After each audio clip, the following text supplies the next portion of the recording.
Hi guys, నా పేరు రాజేష్. నేను మీకు ఈరోజు ఒక మంచి లొకేషన్ చూపిస్తా. ఆ లొకేషన్ అయితే మా ఊరు నుంచి ఒక 125 కిలోమీటర్స్ ఉన్నది.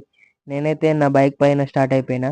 దారిలో ఫ్యూయల్ నింపుకొని బయలుదేరిన. నేను వెళ్ళే దారిలో ప్రకృతితో చాలా అద్భుతంగా ఉంది రూటు. మనం దారిలో పోగా చూడరు గాయస్. మనం దారిలో పోగా లొకేషన్ ఎట్లున్నదో చూడరు, ఎంత అద్భుతంగా ఉంది. వావ్! ఈ లొకేషన్ నేను దారిలో వెళ్తుండగా కనిపించింది. ఏ వాహనాల శబ్దాలు వినపడకుండా ప్రకృతిలో పక్షులు చేసే శబ్దాలతో చాలా ప్రశాంతంగా, మనశ్శాంతిగా, పీస్ఫుల్గా ఉంది.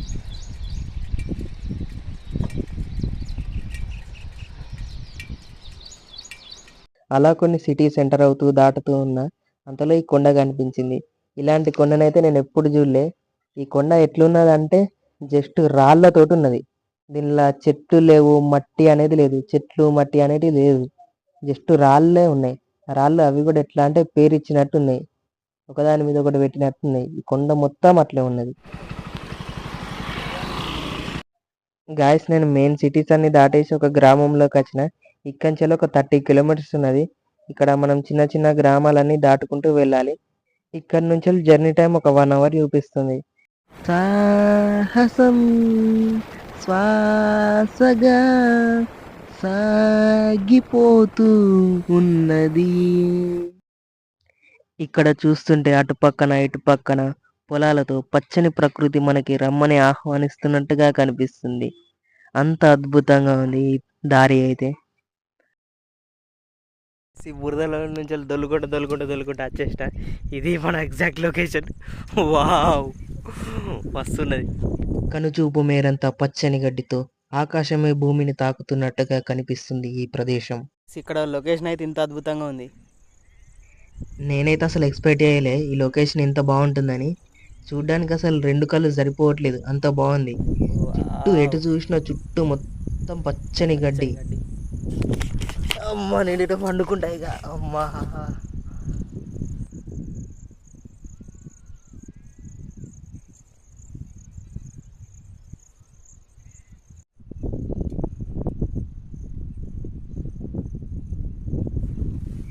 కింద వండుకొని బొర్రొచ్చు మంచిగా దీనిలా, అట్లున్నది ఈ లొకేషన్.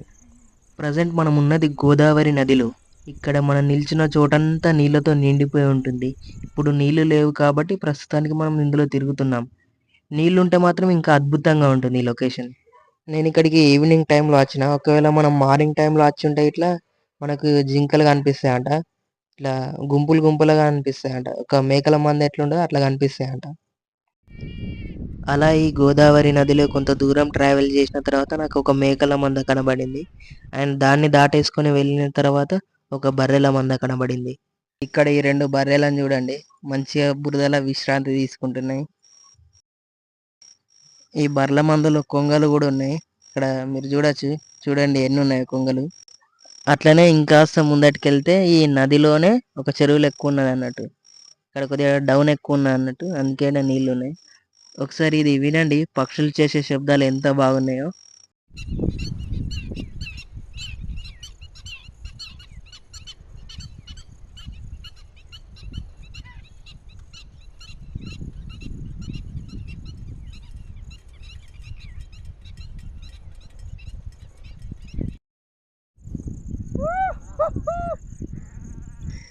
గాయస్, ఇప్పుడు నేను ఈ నదిలా ఎటు సైడ్ నుంచి వెళ్ళొచ్చి ఎటెటు తిరిగినా కూడా గుర్తుకులేదు, అంత పెద్దగా ఉన్నది ఈ గోదావరి నది. చూడండి మీరే ఒకసారి ఈ లొకేషన్.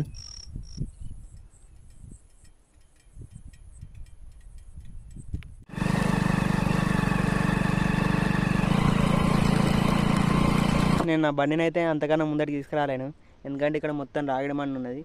ఇది మొత్తం పచ్చి అయిపోయి ఉన్నది. ఇది ఒకవేళ మడిగారులు ఇరికిపోయి అటే ఆగిందనుకో ఇక వెళ్ళదు, అది ఎల్లుడు కష్టం ఇక. ఎందుకంటే నాకు ఆల్రెడీ ఒక ఎక్స్పీరియన్స్ ఉన్నది. సో అందుకే నేను తీసుకొచ్చి అంత ధైర్యం చేస్తాను. అది ఇరిగిందంటే తలకే నొప్పి అది. ఇక నేను నడుస్తూ ఉంటే నా కాళ్ళ చెప్పులకి ఇలా అతకపోతుంది మట్టి.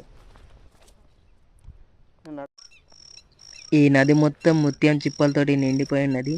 ఎటు చూసినా ముత్యం చిప్పలే కనిపిస్తున్నాయి.